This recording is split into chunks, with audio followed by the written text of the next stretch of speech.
That was funny. Yeah, thanks for introducing me to that. Oh my god. Um, so we also mentioned that there was some Pokemon related stuff I wanted to react to. Yes, you're right. Let me go to my watch later. So this is a video by Lockstin and Gnoggin. I used to watch him years ago, and I forgot he existed until very recently. He does a lot of Pokemon related stuff. He used to do more than Pokemon stuff, but now he's strictly a PokeTuber.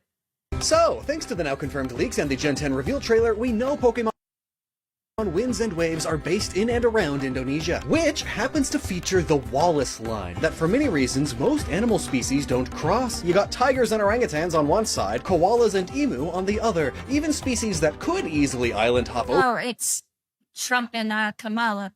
It, like birds, never get an established population going on the opposite side of this line because their ecological niches are already filled by other species. And that is absolutely something I can see Pokemon Wind and Wave referencing. Obviously, each island is going to have different Pokemon living on it, but take Gastrodon for instance. These Pokemon would easily split their east and west forms right along this line, and it's little things like that that I'm wanting to speculate on today, because Indonesia has a lot of cool things going for it, and there are going to be a lot of first time for Pokemon. God, I cannot stand those outfits.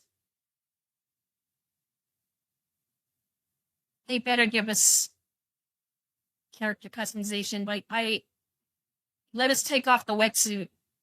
Or if not, at least let us change the outer clothing. The shorts and the shirt. Like, let us wear a skirt for the female character, please. I don't know why Pokemon is so allergic to skirts lately. I hate everything about it. Come on with these Gen 10. My starter choice is Gekla, and my team is Team Wins. I don't have a team yet, because I haven't seen the legendaries. So, I need to see which legendary looks cooler, and that's the one I'm going to play. Regarding Gekla, in my last Pokemon stream, I hated it. But the more I looked at it, it slowly started to grow on me. And now, I kind of want to choose it.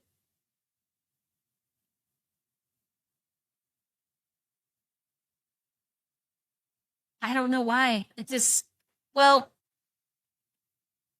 okay. Let's say that when it evolves, it becomes, you know, hot. Like, have you guys seen Lanamon from Digimon? What was that?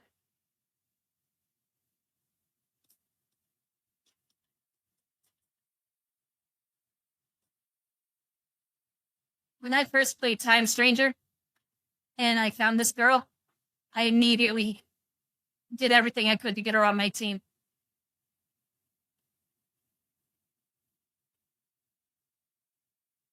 So, this is Gekla.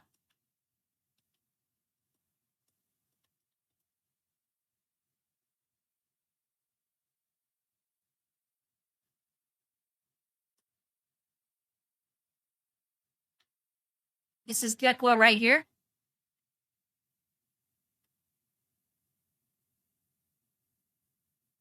You can tell it has like eyelashes. It's a very effeminate design. And obviously it's going to be very effeminate in this evolution if they stay consistent. So I just want this to be very clear. I am not a furry. But I love the female form. Anything resembling it, in my opinion, is a work of art. So I'm hoping on the off chance,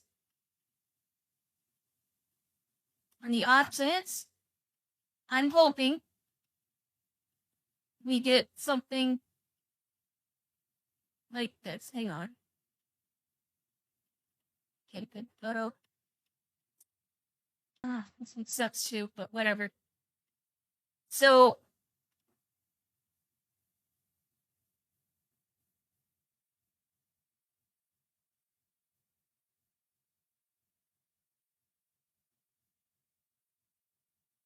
oh my god.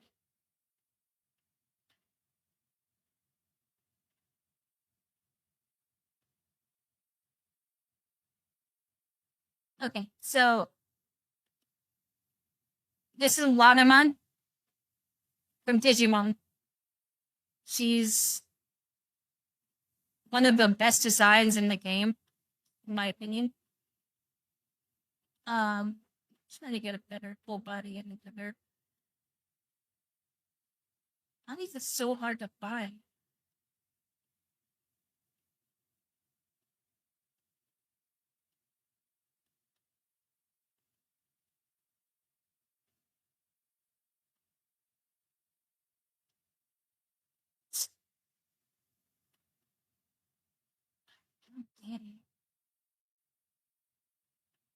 Okay.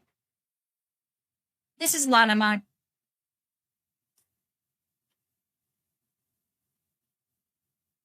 Right here. That's her. As you can see, it looks like she's wearing a swimsuit. But no, that's just her body. And she's got the fins on the back of her head. Very feminine design. And to top it all off, she's a lolly. Which instantly made her my favorite. Well, one of my favorites. My favorite was, what's the snake girl's name? With the sword. Minervamon. She's my absolute favorite. Not her next evolution, because she gets taller and her boobs get bigger, and her eyes aren't covered anymore, so it's like, kind of ruins it for me. But Minervamon is my absolute favorite. But I thought about Gekla, and I thought, what if they channel something like this into existence?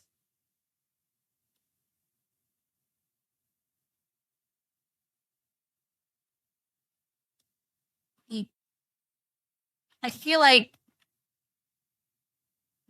that's in the realm of possibility, but of course, it's going to look very furry coated with the gecko face. But I think they can make it work. So I've decided that I'm choosing Gekla simply because I think it'll have something like that in its final evolution. In games too. You see, every Pokemon game is set somewhere, and that location heavily influences the environment, the story, the legends, and the people and Pokemon we see in these games. Scarlet and Violet was based in Iberia, Spain and Portugal, and even just the names of two of the starters, Fuecoco and Sprigatito, that already sounds Spanish. Tauros got original variant in these games. Why a black bull? Because the black bull is an icon of Spain. Video about that soon. Yeah. Why is the plot No comment. focused on finding the treasure of the mostly uncharted Area Zero? Well, what did the Spanish famously do to the Americas? Nearly every element and Pokémon, old and new, in this game relates to Spain and Portugal, even the ones you wouldn't expect. Why is there a new sushi Pokémon? Well, tempura is a major component and side dish of sushi, yeah? But it's a Portuguese invention that they taught the Japanese. This kind of design philosophy has been a part of Pokémon for several generations now, and it's why I love it so much. So now, knowing that Gen 10 is based around the islands of Southeast Asia, what kinds of new Pokémon could we expect to see? What regional aspects could influence new... God, I hate her outfit so much. At the very least, let us take off the shorts and shirt and just roll around in the wetsuit. Variants of older Pokémon. Like, she's wearing a wetsuit. Let us just, you know, run around in that. What might the plot include? Like, just make her look feminine somewhat, please. I hate these amorphous blobs that they keep forcing us to play as. Really, just what are the most important cultural, historical, ecological, and biological aspects of this part of the world? And how might they translate that to Pokémon? Hi, I'm Lockstin, a history and animal science nerd who overanalyzes Pokémon for a living, and here are my predictions and spitballed ideas for what Gen 10 might do here. First off, there are some notable firsts and near firsts when it comes to this region. We're not going to watch the whole thing, just a snippet of it, because this is an hour-long video, and I do want to get to Resident Evil sometime before it gets late, because right now it's 10 o'clock for me. Like it being the first region in the southern hemisphere. Partially, mind you, it is on the equator. But the most impactful first is that this is the first Pokemon region not based in a first world country. Though, first world is a bit ambiguous and changes its exact definition depending on who you ask. So, initially it just meant NATO members during the Cold War, but through cultural osmosis and words slowly changing their meanings over time, it is most often used these days, casually mind you, to refer to fully modern, developed, industrial nations with a high standard of living and relatively strong economy, as opposed to third world or developing nations. Indonesia does not fall into either definition of first world, however, but it is close to it. Recognized as an emerging power, Indonesia is now newly industrialized and has been developing itself and making good progress in its infrastructure and economic sectors, essentially meaning it's among the most developed of the still developing third world nations. Imagine they try to make a Pokemon region based off of Iran before Cambion. How might this affect Pokemon, though? Well, coming from Legends ZA, based in a city that itself is based on Paris, France, there was a lot of really Look at that! The boys got such cool clothing, but the girls are forced to wear skorts, not real skirts. Shorts with the illusion of a skirt. Like, that pissed me off so much in this game. Tech stuff built into the city itself. Holograms, force... Like, I want to wear a skirt. I want my female character to actually look like a female character.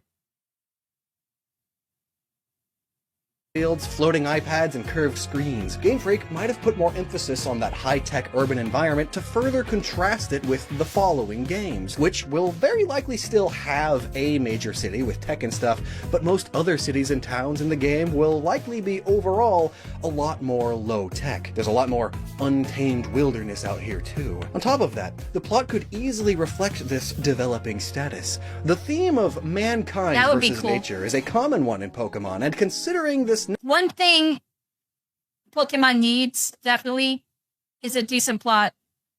Because none of the games besides maybe Gen 5 and arguably Gen 7 had an actual story. Like, I mean, a good story. You know? Gen 8 was so lazy. It was so half-assed. Like, you can't even call it a story. Gen 9, there was no story until the very end. With, what was the kid with the, Nebostif? I forgot his name, but he was one of the rivals in the game. His story was pretty decent, though, in all honesty, it was very, very simplistic. And I feel like if the overall game focused more on, Arvin, thank you. If the game focused more on the actual characters that were with you the whole time, I feel like it would have been better. But, I feel like Team Star's entire story was so boring and so, like, involved with itself. It just felt overblown. I didn't care about any of those characters at all.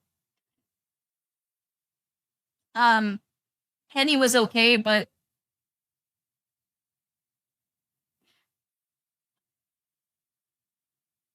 the only thing memorable about Penny for me is her battle theme. And that's it. Of course, Nimona. This whole thing about her being, I'm the champion. I'm the champion. I'm the strongest trainer ever. And you beat her like several times over the course of the story. I'm like, what the hell even was that? I don't know. It just felt unfocused. So hopefully in Gen 10, we get something more structured. Like, I like the idea of a developing country. And maybe we're hired to do some field work in these nature areas to catch Pokemon and do research to see if it would be feasible for us to, build upon this land without encroaching on their habitat or something like that. And there could be like some economic and political stigma in between. Nothing too fancy, but just like something a little bit more interesting. Government corruption, greedy people trying to harm the environment. Like you can tell a decent story in a kid's game. It's possible. Next fun fact, I absolutely and it feel doesn't like have to be deep. Just make it intriguing at the very least, and not predictable. that's going to be a plot point again. So for as long as I can remember, Tokyo, Japan has been the largest city in the world, the most population in its metropolitan area. So beautiful. But in just the last few months, Jakarta, Indonesia, has surpassed it. It's been known for quite some time that it was going to pass it, though, based on population charts and trends and such. But still, this news is that recent, and honestly may be a key part in why Game Freak chose Indonesia for now. Jakarta has been the focus of Indonesia's rapid development, which is why so many people have been moving there. And this big news, especially from the perspective of a Japanese developer, of Tokyo being surpassed, is... Wait. So they built this city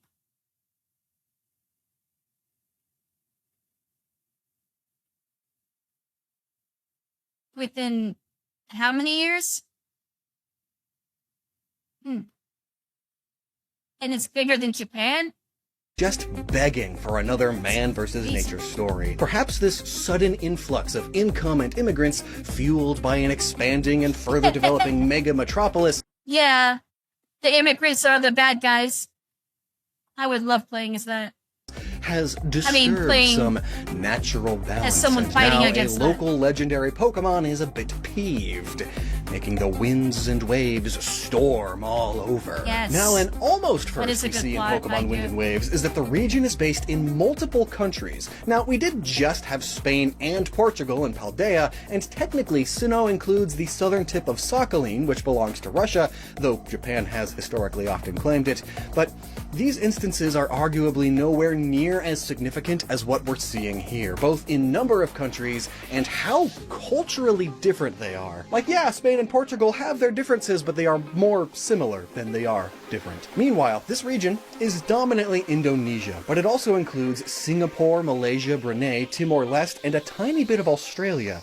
There's like 4 distinct cultures in here. But it also makes me wonder if the DLC to this game will be like the Crown Tundra DLC in Sword and Shield, where it just scrolls the map from England to Scotland. Here, we could scroll the map down to Australia, though it could also just as easily scroll the map northwest into the Asian mainland or north to the Philippines. The Philippines feels like the safest prediction since it's more islands, and considering this game's new emphasis on water exploration, the Philippines would just bring more of that. It would better include that feature as opposed to Australian deserts. Though perhaps maybe instead of just scrolling the map down a little bit, it's a completely different part of Australia, like around the Great Barrier Reef. Ooh, I would love to explore that. But fun fact, the Philippines were colonized by the Spanish. They are named after Spanish King Philip II, so I'd expect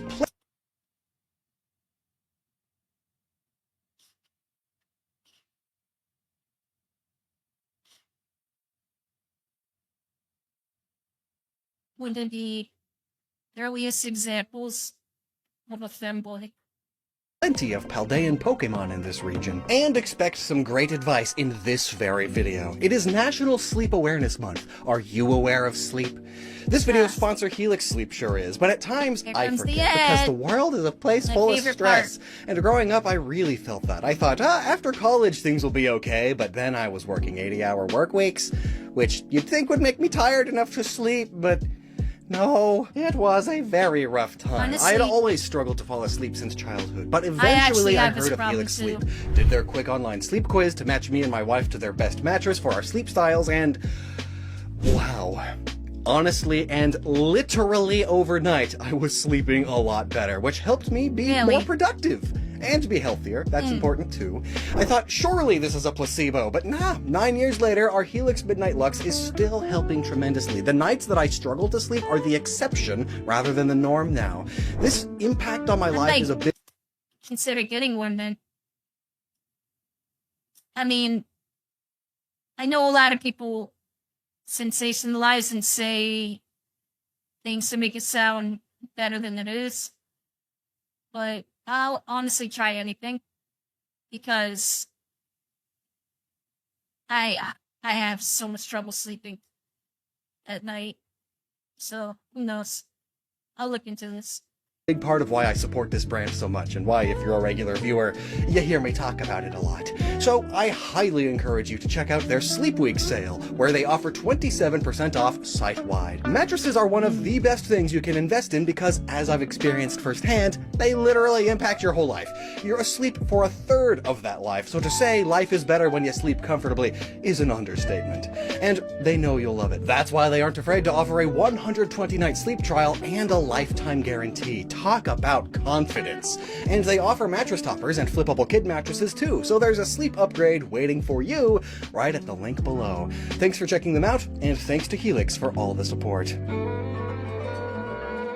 Now, there's one final all-new thing that involves where this region is based. This will be the first Pokemon region based on a place that is not either Japanese or Christian dominant. With the exception of Bali, which is this island, Indonesia is a dominantly Muslim country. Muslims make up around Suddenly, I don't feel like playing it anymore. I'm just kidding. I don't care. 87% of the population, with most of those who aren't living in Bali, which itself is around 90% Hindu. Of course, historically, while there were some Muslims all over the old world, Indonesia was like the rest of Southeast Asia, dominantly a mix of Hindu and Buddhist folks. But this began to change thanks to the spice trade. Muslim merchants would travel between Europe and East Asia, and by 1297, Marco Polo himself noted that there was at least one fully Muslim town for said Muslim travelers to stop at and feel a bit at home after a long voyage. By the 15th century, thanks to advanced Portuguese trading ships, the inflow of Muslim traders to coastal areas grew, and this all climaxed around 1527, when the Majapahit Empire, what the bulk of Indonesia was called at the time, fell to the Muslim Demak Sultanate, whose leader celebrated by founding Jakarta, whose name means precious victory. And again, this is now the most populated city in the world. The religion then spread to the rest of the country aside from Bali over the next few centuries. So what does this mean for Pokémon?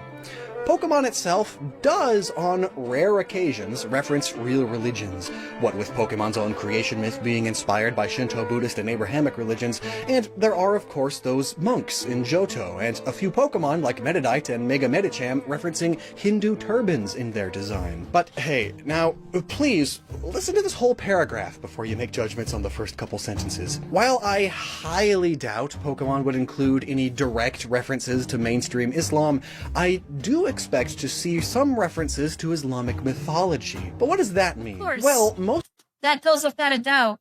Mythology is always used. Did you know that the Regis are based off of golems, which is Jewish mythology? Regice, Regirock, and Registeel. And all of the new ones, including like Regigigas. That's based off of Jewish mythology. You could even argue that Golett and Golurk are also based off of that too. Most of what we call mythology really is or was religion. Norse, Egyptian, Greek, Japanese. It sounds a bit harsh, but the only difference between religion and mythology is how many people you'll offend by calling it mythology. That's true.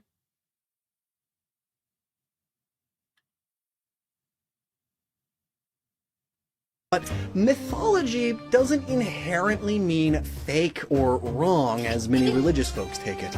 It can just refer to regional beliefs within a religion, or even extensions of said religion. Consider the 9 circles of hell in Christianity, or Jesus' birthday being in December as Christmas, or cherubs being angels that are babies. I mean, even the way many Christians interpret the rapture happening is not at all biblical, but these are still a part of some churches' teachings. It is therefore a part of the ambiguous Christian mythos. Similarly, there are Buddhist, Hindu, and yes, Islamic mythologies, which I love how careful he's being about how he's singing. He's being honest straight up while being informative and respectful to every party involved. Can see Pokemon referencing a bit, especially considering they already have. Take Jinn, for instance. Pokemon has already referenced them, even though they are spirits from the Quran. But later sources outside the Quran further defined them, expanded the folklore around them, and now you have your classic genies. Arguably a separate thing now, but its roots are still in Islamic mythology. So I absolutely could see at least one more Jinn Pokemon, but I think Huddud is a good example of this mythology business. According to the Quran, Hudhud or Hoopoe was King Solomon's bird which he used to send messages back and forth. But over millennia, different sects and regions started applying different aspects to it. Some tales refer to its ability to bring about water in otherwise dry areas. In Persia, it became the king of the birds, able to command any of them. In Turkey, they are said to wear silk and can read and bring about people's dreams. There's plenty of options for a bird Pokemon that pulls in these references, or maybe all of them. Oricorio 2.0, vague reference to Islam Edition. Or perhaps the regional bird will be flying ground type. Why? Because of Ababel, mythical birds who overpowered an elephant army by dropping clay stones on them. So, a clay bird, like the... You can have more than one regional bird. Kanto had both Pidgeot and Fearow. Clay pigeons at shooting galleries, maybe? Here's a ground-flying type clay bird we made for an earlier Fakemon project. I still love it.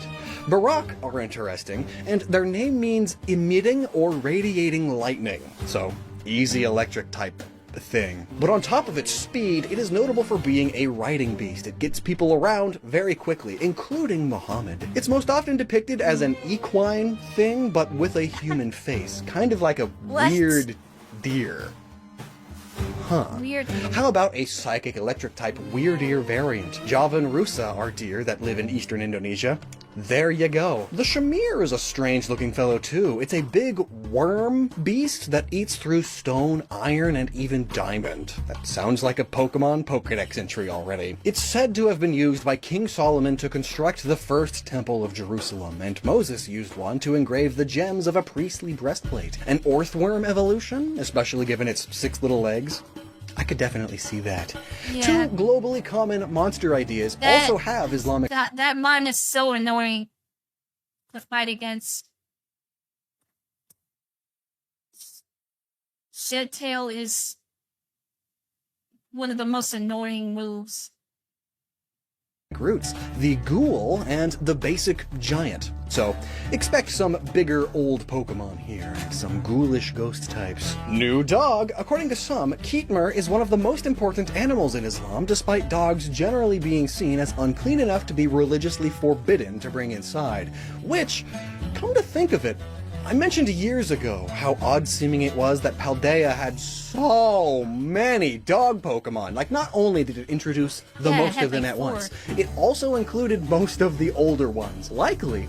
Yeah, it had Fido, that ghost one, and the dark one that becomes Mabosstiff.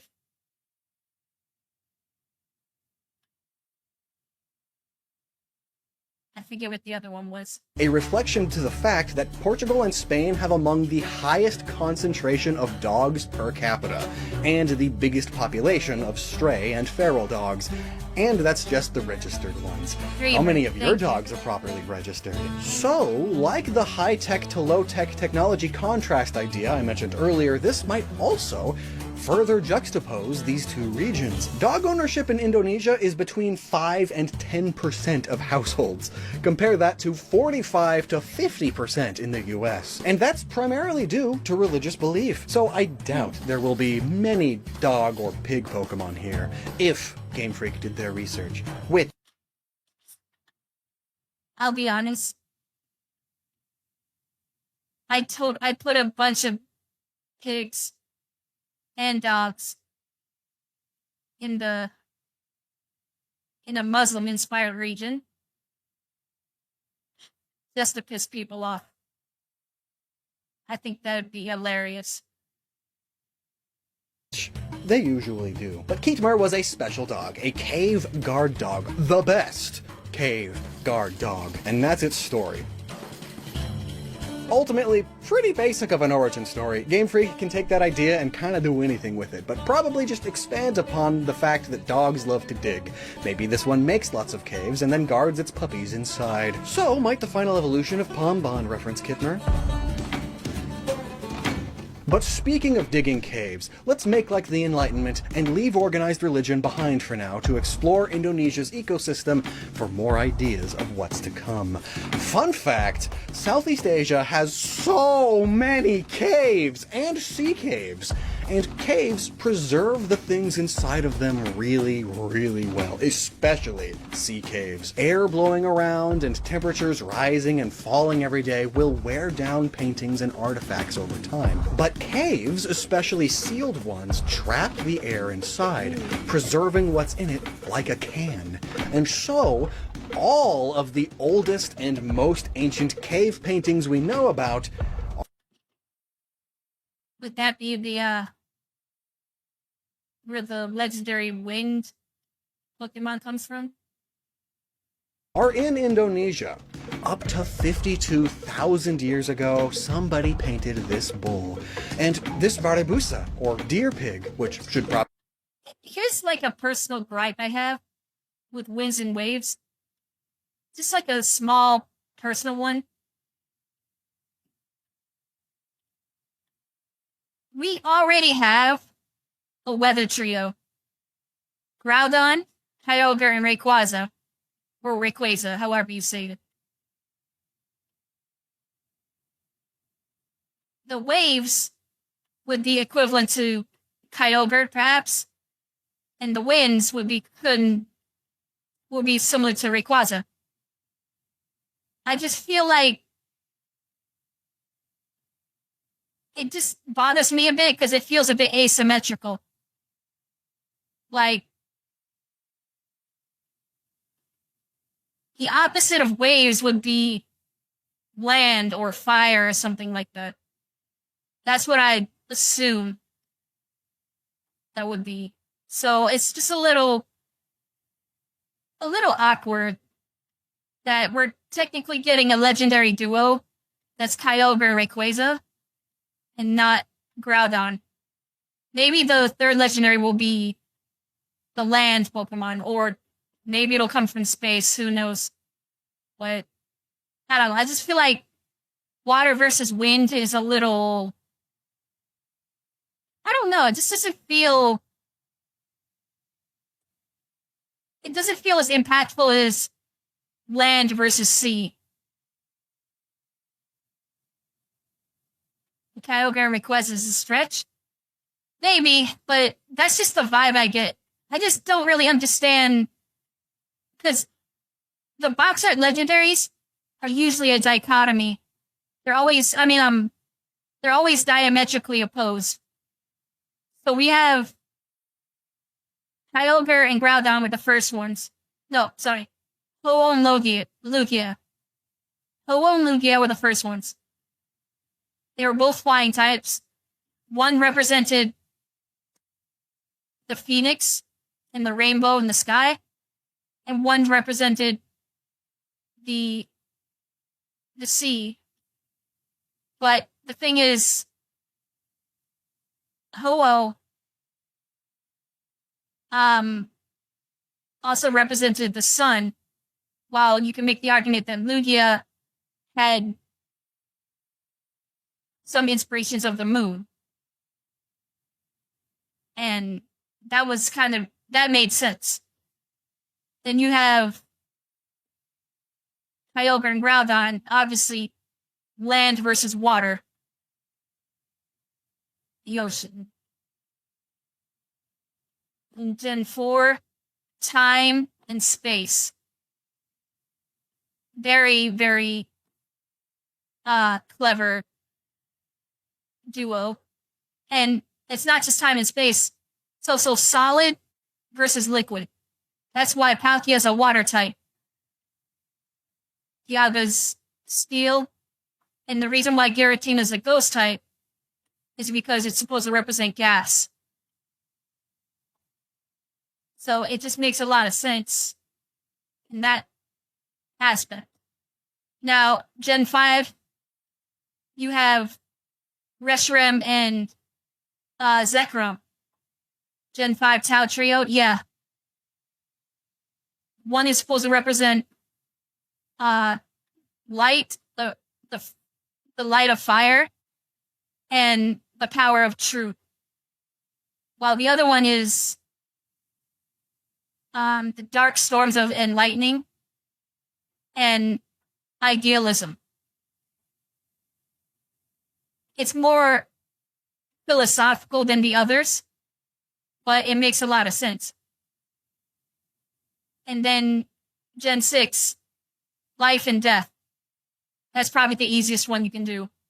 Life, fairy, death, dark, easy. Next is, again, the sun and the moon, but more literal this time. And you get Gen 8, sword and shield. I feel like this one was a bit of a stretch because they're just pieces of armor. And I don't know, I just felt like they could have done literally anything else. Then Gen 9, Scarlet and Violet, they went back to colors. And it wasn't obvious back then, but now we know the purpose of Gen 9 was past versus future. And I feel like that was a really well thought out,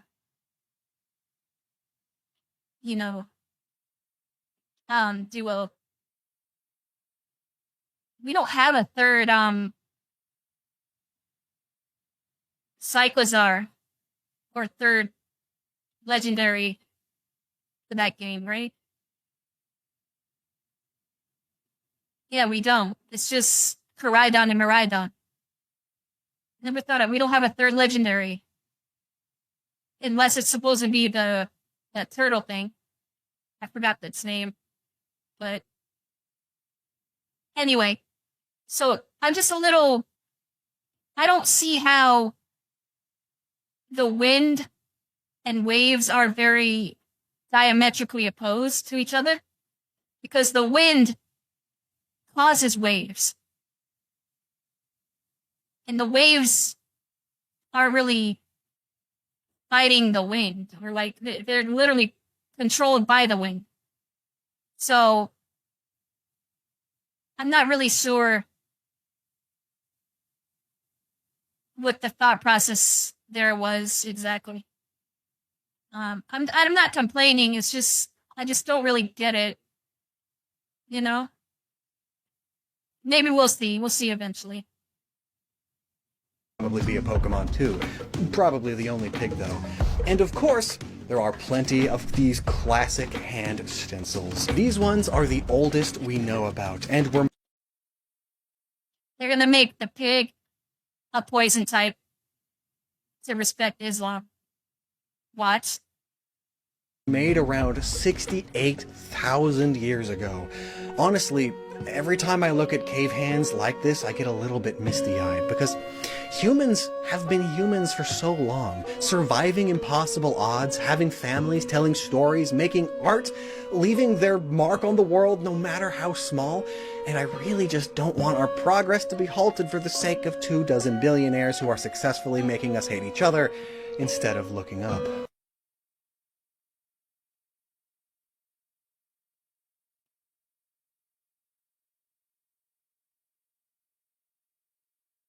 You just couldn't help with your political... whatever. But anyway, yeah, cave paintings. Clay doll and Sigilith confirmed, or maybe a new cave painting-esque super ancient Pokemon. Maybe one with a ton of floating psychic hands. Maybe mix in some Hindu elements that way.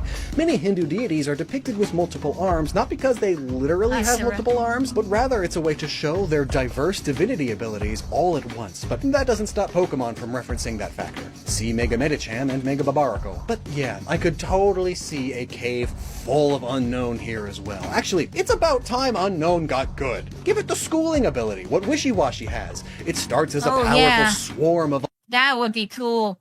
Unknown, but once it's hurt enough, they scatter and mostly disappear. Yeah, in the movie, they were a collective. They were always circling around like the sphere all together, singing. Leaving one behind. That poor one. And now let's head outside the sea caves and just... A good cave painting Pokemon is inspired by that one Earthbound enemy. Hang on. I think I know what you're talking about.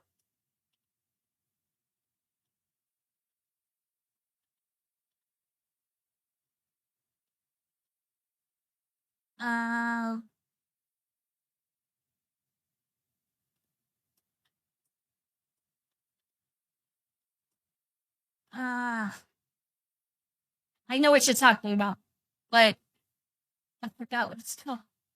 As usual. Cover, well, the sea. If folks thought Hoenn had too much water, oh boy. Let's start our rapid-fire look and spitballing of ideas inspired by iconic animals of the region that I think could be represented in these games. Blub.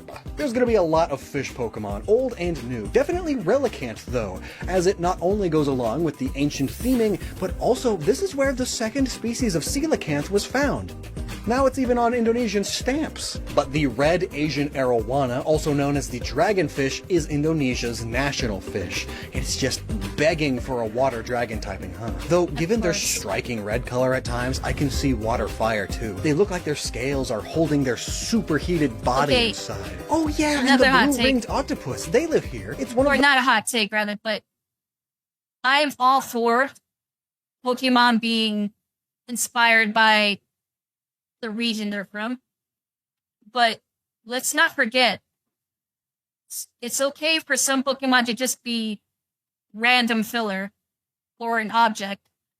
We have Magnemite and Klinkly and a literal piece of shit like Muck. Literal piece of shit. So, and I know Muck is a reference to pollution. All the poison types in Gen 1 were a reference to pollution. Except for Ekans. Like, I get that, but still. Magnets were kind of random, let's be honest. Gears made sense for the developing country, or rather the big city, but still. The most dangerous. To say not every Pokemon needs to be based off a real world animal. Not every single one. Animals on the planet due to its incredibly potent venom. Honestly, I'm surprised it's not a Pokemon yet. Could it be its own new octopus Pokemon? Or would it be a poison-type Octillery or Grapple-Oct variant? Oh, you know what? I'd love to see like a thermal vent, volcanic, water-fire type blue ring. I think Octillery just needs a new evolution. Not a new form or mega. It just needs a third stage. Octopus. Oh, that'd be so cool. This is also where lionfish are native. These venomous fish are prolific and have since become invasive species in every ocean and even a few seas and gulfs. They do a lot of damage to the local ecosystems. They are not good. If you see one, kill it, but don't touch it. Incredibly venomous and very spiky, but this destructive nature is just begging for a dark type. So instead of another water type fish, let's go with dark poison, probably with a watery ability. In Generation 8, we got Applin, a grass type with a split evolution. In Gen 9, we got Charcadet, a fire type with a split evolution. Charcadet's so cool. Imagine we get... Imagine Charcadet is treated like the fire type version of Eevee. We just get new forms every region going forward. Like, let's get a fire ice one. Like, okay, this is... Hang on, it's just... I saw this video not too long ago.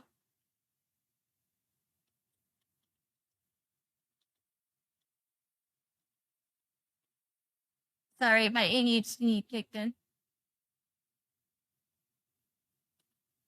Is this the one? I think this is the one.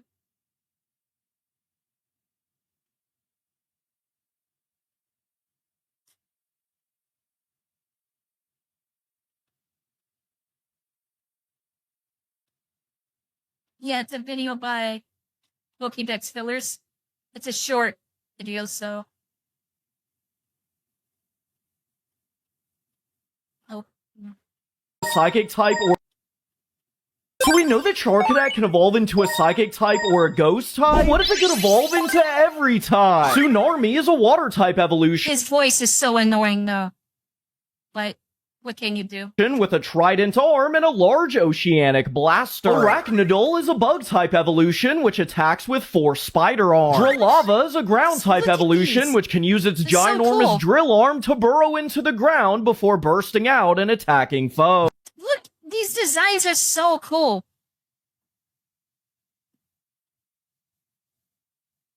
Just look at the designs. Arborout is a Steel-type evolution with impenetrable molten armor and a ginormous axe. Kunite is a Dark-type...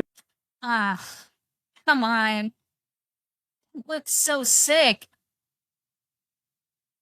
evolution wielding 2 flaming shuriken hands. Iron armor is actually a future paradox form, which is fire cosmic. Okay, I keep seeing this thing about cosmic type.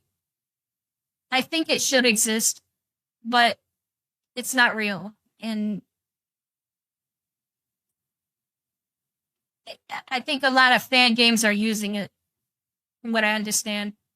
Or hopefully it does become real one day. I actually really hope we get at least one new type in Gen 10. Hopefully. And is a space-exploring mechanoid That looks really cool, though. warrior. Hydreigon is a dragon-type evolution with 2 fire-breathing dragon moths. Brawlord is a fighting-type evolution which uses its mind to control 2 extremely heavy gauntlets. Orticlave is an ice-type evolution with an extremely sharp icicle sword and a snowflake shield. And Calcinite is a pure fire-type evolution and resembles what Charcadet would look like if it evolved without putting on armor. So we know that I mean, come on. Those all looked incredible. Like, it's hard to choose. Tsunami.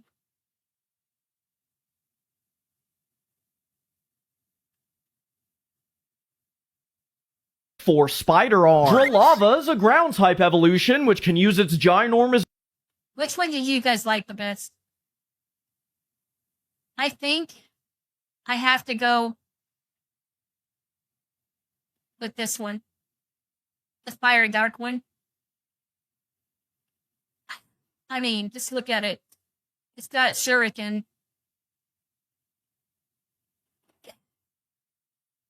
The ice one's really cool too. Yeah.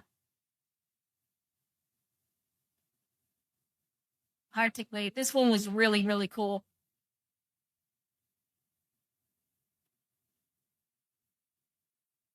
Like, they're all really well designed. There's not a bad one among them. Like, this is what I mean. Game Freak should hire fans to do the art for future designs. Like, these are incredible. Imagine if these were real.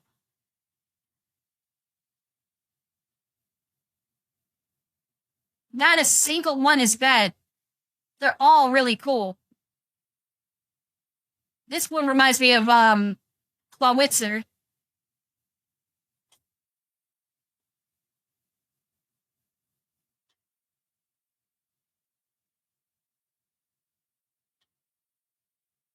Yeah. Anyway. Let's get back to this. Evolution. In Gen 10, let's have a fishy water type with a split evolution. Maybe based on different colors of betta fish. This Sounds is where nice, they're my native favorite. to, after all. It's A water cool. type that becomes water It looks just fighting, like or water Charcadet. psychic, or water fighting and water dark, or water fighting and water... Has to be Queen of Night. Reminds me of Phantom from Mega Man Zero. Oh, that's based. Yes, you're right. Ah, that's so cool. I just really like Charcadet, and I feel like there's so much potential there. I really hope they give it more forms. Imagine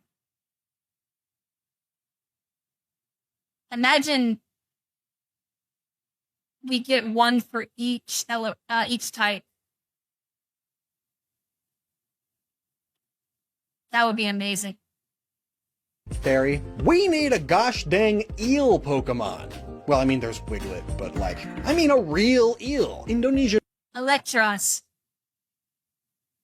waters are a hot spot for eel biodiversity. Biodiversity. I still love the idea behind Drillbore and Tsunagi from our Neo Getsus Fakemon series. Water ground type because they dig in corals Those are in the nice. seabed and they spin.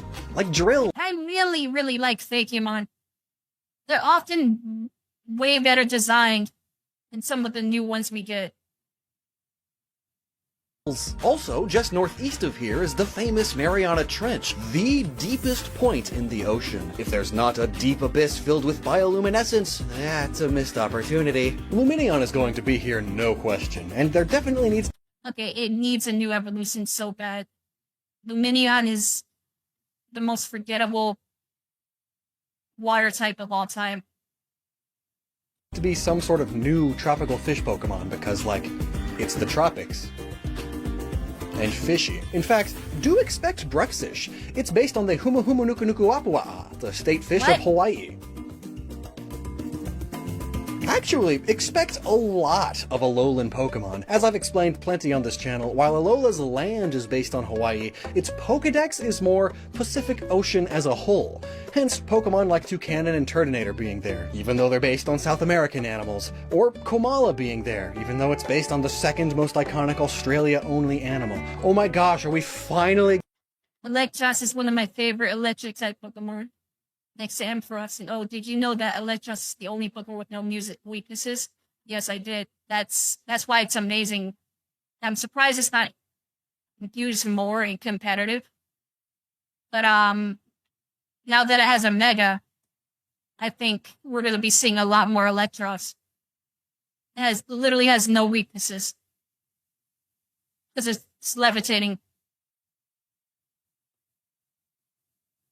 The only thing is, if the Mega Evolution gets rid of its Levitate, then we'll never see it used again.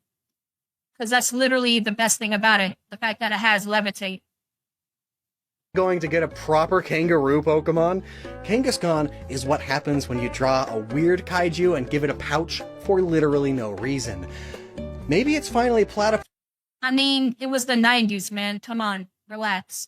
time too. Oranguru, of course, is going to be here. This is the home of the orangutan. And honestly, I would not be surprised if most of the regular Alola Dex was here. By which I mean the Alola Dex, but not including the starters, legendaries, or ultra beasts. And Hoenns too, by the way. Fun fact, Indonesia is the second most biodiverse country in the world, only behind Brazil. Yes, Brazil mentioned. I mentioned that Gastrodon thing already, but I think more Pokemon like that would really showcase the diversity here. Pokemon with different forms depending on which island within this region you find them in. You can do that with pretty much any animal species too. Like, there are so many different monkeys here. You could make them all one Pokemon with different forms depending on which island you found it at. Or consider the pangolin. They live here, and I would not be surprised if we had both Sandshrew and a rare Alolan Sandshrew available here. I mentioned orangutans already, but another iconic primate is the proboscis monkey.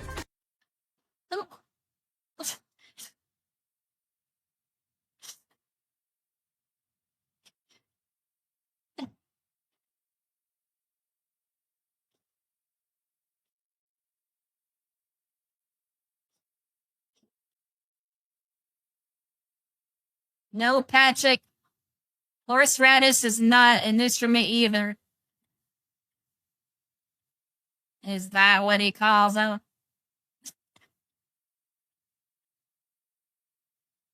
SpongeBob? Gosh. If not its own Pokemon, I could see a You're just a lousy clarinet player. wacky Primeape or even Conkeldurr variant here. Did you know they have Rhinoceros there? Ooh, I love Conkeldurr. It looks so tough. Like, it's so underrated as a fighting type. The Javan Rhinoceros. Huh, some more big beasts. Water Buffalo, Bali Cattle, and Anoa. Just Miltank and Tauros again? Or maybe a new cow, finally. After Miltank needs a Mega or something. all, they race bulls here. Oh my gosh, the motion blur on this image is hilarious. And given the cultural ties to India, I would expect Kaparaja in the northwest part of this region, where Asian elephants live. For cats, we have the Sumatran tiger and Sunda clouded leopard. They are both such pretty kitties. I'd absolutely love some Pokemon based on them. Being a clouded leopard, maybe they could take that literally. It makes clouds. Fog. It's a water-type cat? Maybe water normal, just to be different? It's like the Pyroar of the area? The Kalugo? Hello? They look like little freaks with their eyes and, oh gosh, the brown back and the pale pink inside with the skin flaps. It looks like you could take this and make a creepy man in a trench coat that flashes people. And make a Pokemon combining those, and Yeah, that seems like something Japan would do. Remember, we already have a dominatrix lizard and a playboy bunny. A trench I'm fine with Lopunny, but Salazzle gives me the creeps. coat flashing Colugo could be next. I'm not a furry. Back to that note about Indonesia's insane biodiversity, definitely expect Oricorio here. Maybe even all new forms of it, perhaps pulling in a local dance style or two like Apsara dance. Maleo are very unique birds because they have that bony knob on top of their head, and rather than incubate their eggs themselves, they lay them in areas with geothermal heat in the ground to do it for them. Okay. Why does it look like that? Come on. That looked weird for a second. A fire ground or fire rock or rock flying type then? Maybe it can mix in the idea that volcanoes often smell like sulfur or rotten eggs, so this Pokemon lays eggs near volcanoes and that's what causes the volcanoes to be stinky. Emu would be fitting given that bit of Australia. They lost the Great Emu War after all. Could it be a new Pokemon or just guarantee a Doduo presence? Oh gosh, new evolution? Dodwatchro? Yes, no, unironically. Dodrio's been forgotten. It needs something. A mega, a regional, or a brand new evolution. Like, give it something. It needs something desperately. The New Caledonian crow is nearby. This specific crow species is known for being an even better tool maker and tool user than any non-human primate species. They're that good at it because they understand how to directly teach their offspring how to do it, rather than all of them having to individually put two and two together themselves. So these birds are actual teachers. Would it be a Murkrow variant with a tool? A steel type Farfetch'd? Maybe a dark steel or dark grass type Haunch Honstro and Mismagius need megas. Crow with a spear, maybe? But how about I really hope we get more mega evolutions. I don't want them to stop again. Just after Legends Z. One thing I was pissed off by from Gen 7 onwards was that they completely phased out the mega evolution mechanic and treated it like it never happened. I was so pissed off because I feel like it was such a good mechanic. And they could have expanded upon it every region. But they decided to forego it completely. And this is a problem I have with Game Freak in general. They'll always have a good idea in one game, and they completely abandon it in the next. So I have no idea if we're getting new megas in Gen 10. It would suck if we don't. the helmeted hornbill? It has this insane neck and bill. In fact, there's quite a few hornbill species here, and fun fact, while woodpeckers and toucans are closely related, thus picky peck to toucanon, hornbills are not closely related to toucans at all, despite looking like that. This is just begging for a case of wiglet toadschoolitis. And for a long time, the ivory of the hornbill's bill was a prized possession for making little trinkets. So what if we took this idea and flipped the script? While not biologically related, like Remoraid and Octillery, the idea here is related. Maybe this hornbill can evolve from a Caledonian Crowmon, and now as a hornbill it uses the tools it made to make little trinkets that it gives to others as a gift, almost like a more tropical-themed Delibird. I just had a crazy thought. What if they give Mega Electros a brand new ability that summons electric terrain and still allows it to levitate? We'd see it every match. Every match. Would work excellently, actually, because again, first Pokemon region in the Southern Hemisphere, where Christmas happens in the middle of summer. Delibird is no match for Australian summers. So, another Santa-esque gift-delivering Delibird should Pokemon also that's have a Mega. more fitting of a hot climate Or would something. be superb. But out of all the wackadoodle crazy bird species found in Southeast Asia, I do believe there is one we are absolutely guaranteed to see a Pokemon based on. Not only because of how important it is to Indonesia, but because of how important it is to the entire planet. The humble chicken. All global domesticated animals originated somewhere, and the chicken was domesticated right here in Southeast Asia. The red jungle fowl is the poorly named, non-domesticated species that all modern-day barnyard chickens descended from.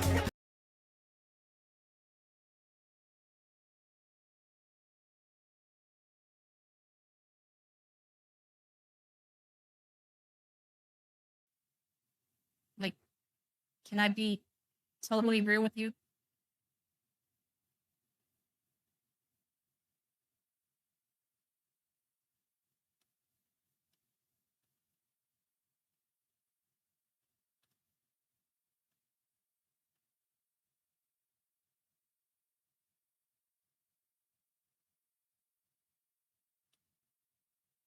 I'm tired.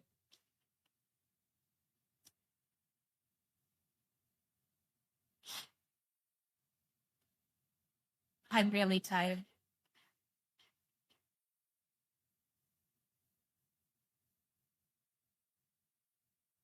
I wanted to play Resident Evil tonight, but I have no energy left. I'm so sorry.